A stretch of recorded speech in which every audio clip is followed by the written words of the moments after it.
Hi అండి. అందరూ ఎలా ఉన్నారు? నేనైతే చాలా బాగున్నాను. మీరందరూ కూడా బాగుండాలని మనస్ఫూర్తిగా కోరుకుంటున్నానండి. మరో మంచి రొటీన్ వ్లాగ్‌తో మీ ముందుకైతే వచ్చేసానండి. ఈ వ్లాగ్‌లో నేను సోమవారం రోజున, మంగళవారం రోజున నా డైలీ రొటీన్ ఏంటో షేర్ చేసుకుంటానండి. కార్తీక సోమవారం రోజునైతే నేను పూజ అయితే చేసుకున్నానండి.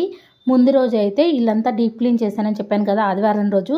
డీప్ క్లీన్ చేసిన తర్వాత సాయంత్రం అయితే తలస్నానం చేసి పూజ గది మొత్తం నీట్‌గా క్లీన్ చేసుకున్నానండి. దేవుడి ఫోటోలన్నీ నీట్‌గా క్లీన్ చేసుకున్నాను.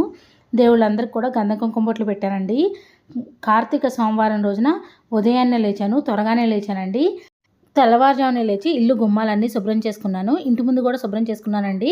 ముందు రోజు నైటే ఇల్లంతా కూడా మాప్ పెట్టేసుకున్నాను.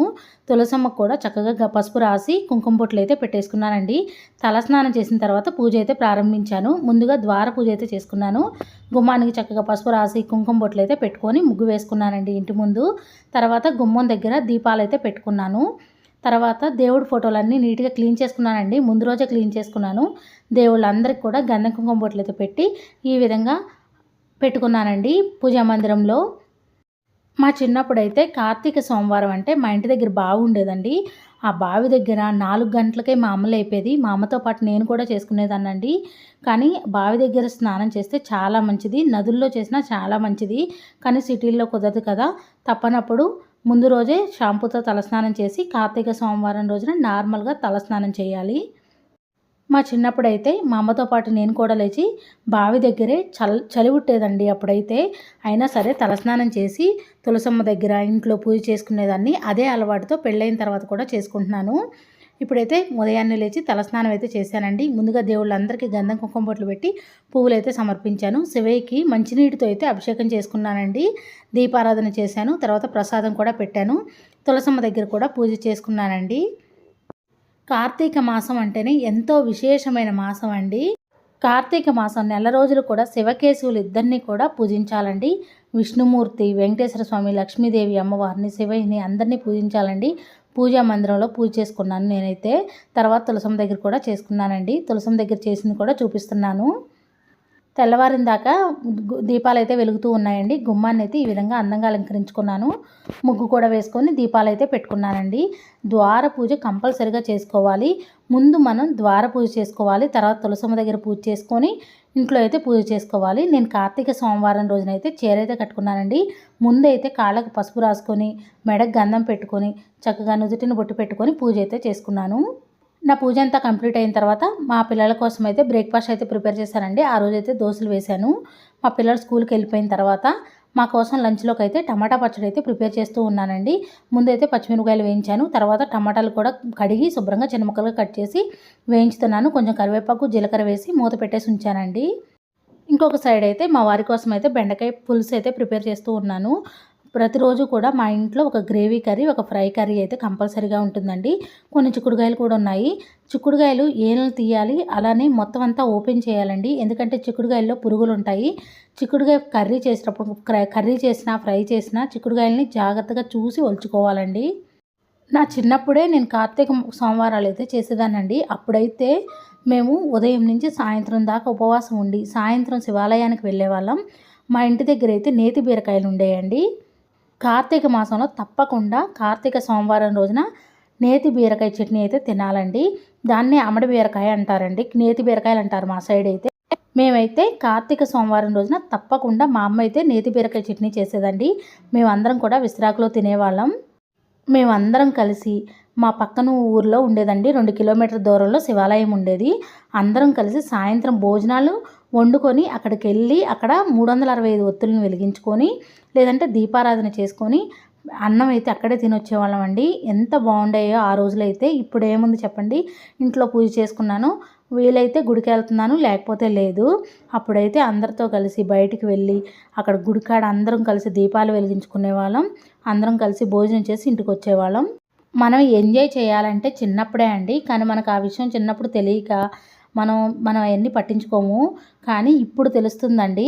పెద్ద అయిన తర్వాత బాధ్యతలు తప్ప ఎంజాయ్మెంట్ అనేది ఉండదు. మనం చిన్నప్పుడు ఎన్నో ఆటలాడుకొని ఉంటాం. ఇలా అందరితో కలిసి సరదాగా గడుపుంటాం. ఇప్పుడున్న రోజుల్లో అయితే అందరితో సరదాగా గడపడం అనేది ఒక పెద్ద టాస్కే అయిపోయిందండి. ఎవరింట్లో వాళ్ళే ఉంటున్నారు. ఇక్కడైతే వంట అయితే కంప్లీట్ అయిపోయిందండి. ముందు కడిగిన అంట్లన్నీ నీట్గా సర్దేసుకున్నాను. పెళ్ళైన దగ్గర నుంచి ఏముందండి, ఇంట్లో పనులు చేసుకోవడం, పిల్లల్ని చూసుకోవడం, జాబ్ చేసే వాళ్ళైతే జాబులు చేయడం, ఇవే సరిపోతున్నాయి కదా. చిన్నప్పుడైతే చక్కగా సరదాగా అందరితో గడిపేవాళ్ళం, తిరిగేవాళ్ళం, అటు వెళ్ళేవాళ్ళం, ఇటు వెళ్ళేవాళ్ళం, అందరితో ముచ్చట్లు చెప్పుకొని అన్నీ తినుకుంటూ ఎలాగా హ్యాపీగా ఉండేవాళ్ళం కదా. నాకు చిన్నప్పుడు నేను సరదాగా గడిపిన రోజులు గుర్తొస్తే నాకు భలే హ్యాపీగా అనిపించిద్దండి. ఇక్కడైతే అంట్లన్నీ నీట్గా క్లీన్ చేసి పెట్టుకుంటున్నాను. అంట్లండి ఉదయం కడుగుతాను, టిఫిన్ చేసిన తర్వాత, భోజనం చేసిన తర్వాత, మళ్ళీ 4 మళ్ళీ నైటు, ఇలా 4 టైమ్స్ అయితే అంట్లు క్లీన్ చేస్తూ ఉంటాను.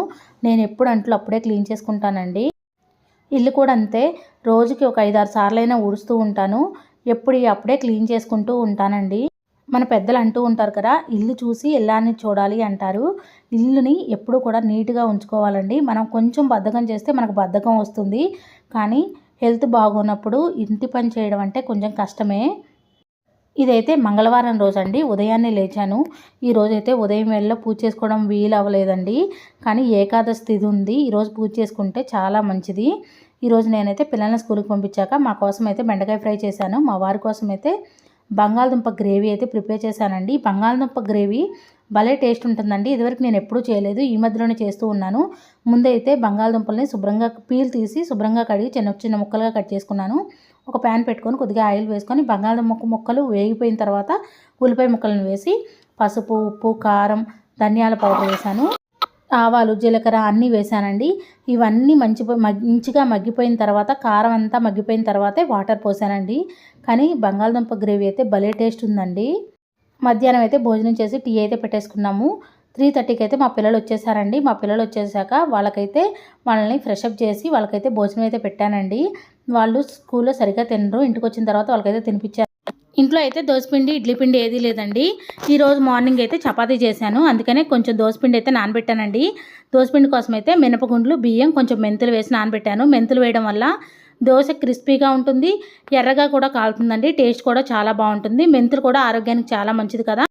ఈరోజు మార్నింగ్ అయితే ఏకాదశి తిథి ఉంది కదా, సాయంత్రం టైంలో అయితే ద్వాదశి తిథి ఉందండి. నేను మార్నింగ్ అయితే పూజ చేయలేదు. పిల్లలు ఫ్రెషప్ అయ్యి ట్యూషన్కి వెళ్ళిన తర్వాత తలస్నానం అయితే చేసి వచ్చి తులసమ్మ దగ్గర అయితే పూజ అయితే చేసుకున్నానండి. తులసమ్మకి చక్కగా బొట్టు పెట్టాను, ఉసిరికొమ్మ కూడా తెచ్చుకున్నాను. ఈరోజు సాయంత్రం నుంచే ద్వాదశి గడియలు ఉన్నాయి కదండి. అయితే రేపు కూడా ఉంది ద్వాదశి.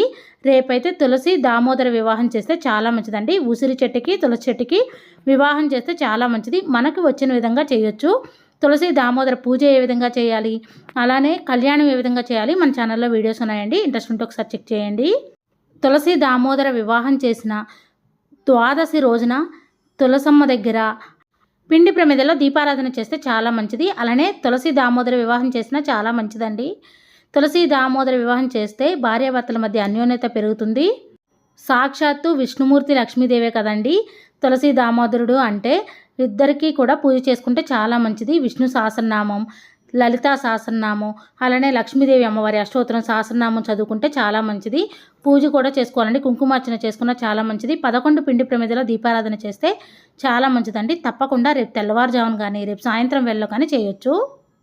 ఇక్కడ నేనైతే మొన్న మెట్రోకి వెళ్ళినప్పుడు చిన్న మినీ ఇడ్లీ చేసేది ప్లేట్ అయితే తీసుకొచ్చానండి. పిల్లల కోసం అయితే చిట్టి ఇడ్లీ అయితే వేశాను, భలే టేస్ట్ ఉన్నాయి. ఇంట్లో కూడా పూజ చేసుకున్నానండి. స్వామి అమ్మవార్ల పూజ అయితే చేసుకున్నాను, అష్టోత్తరం చదువుకున్నాను, తర్వాత ద్వార పూజ చేసుకున్నాను. తులసమ్మ దగ్గర కూడా పూజ చేసుకున్న తర్వాత టిఫిన్ అయితే వేస్తున్నానండి. ఇప్పుడైతే టైం సాయంత్రం 6 అయింది. మా వారికి ఎంతో ఇష్టం అండి ఈ చట్నీ అంటే. మా ఇంట్లో అందరూ ఇష్టంగా తింటారండి. ఎండుమిరపకాయలతో పల్లి చట్నీ చేస్తే చాలా ఇష్టం అండి. ఎండుమిరపకాయలు అయితే ఒక 20 ఎండుమిరపకాయలు అయితే వేశాను. ముందుగా ఒక ప్యాన్ పెట్టుకొని కొంచెం ఆయిల్ వేసుకొని ఎండుమిరపకాయలను వేయించుకున్నాను. కొంచెం జీలకర్ర, తాలింపు గింజలు వేసిన తర్వాత పల్లీలు కూడా వేయించాను. తర్వాత మిక్సీ జార్లో వేసి కొద్ది చింతపండు, ఉప్పు వేసి మిక్సీ అయితే పట్టేశానండి మెత్తగా. చట్నీని కొంచెం గట్టిగా తీసుకుంటే అన్నంలో కూడా తినొచ్చు. నేనైతే ఇడ్లీలోకి సరిపడా కొంచెం వాటర్ వేసి కలిపానండి. తాలింపు కూడా పెట్టాను. తాలింపు పెడితే టేస్ట్ చాలా బాగుంటుంది. ఇడ్లీలోకి ఇలా రెడ్ చట్నీ చేస్తేనే టేస్ట్ చాలా బాగుంటుందండి. పచ్చిమిరపకాయలతో చేసినా బాగుంటుంది, కానీ ఈ చట్నీ అయితే ఉట్టి చట్నీ తినేస్తారండి. ఇడ్లీ కంటే ముందు ఒక ఇడ్లీ తినేవాళ్ళు 3 ఇడ్లీ అయినా తింటారు కన్ఫామ్గా. అంత బాగుంటుందండి చట్నీ అయితే. అసలు చట్నీ కొంచెం కూడా మిగలేదు. టేస్ట్ అయితే చాలా బాగుంది. మా పిల్లలకు కూడా బాగా నచ్చిందండి. మా కోసం అయితే పెద్ద ఇడ్లీ వేసాను, మా పిల్లల కోసం అయితే చిట్టి ఇడ్లీ వేసానండి. ఇడ్లీ అంటే ఇష్టపడని వాళ్ళు ఈ విధంగా చట్నీ చేసి పెట్టండి, చాలా ఇష్టంగా తింటారు. నాకైతే భలే నచ్చిందండి. నేను మా వారిద్దరం అయితే టిఫిన్ అయితే చేసాము. తర్వాత మా వారికి అయితే ఉసిరికాయ జ్యూస్ కల్పించానండి. పిల్లలకైతే అన్నం పెట్టేశాను. పిల్లలకైతే పాలు కూడా కాగబెట్టేశానండి. ఇంకా పని అంతా అయిపోయింది. ఇక పడుకోవడమే. నా ఈ వీడియో మీకు నచ్చిందని అనుకుంటున్నాను. ఎంతో కొంత యూజ్ అయిందని అనుకుంటున్నాను. నా వీడియో నచ్చితే ప్లీజ్ లైక్ చేయండి, షేర్ చేయండి, కామెంట్ చేయండి. Thank you for watching. Bye అండి.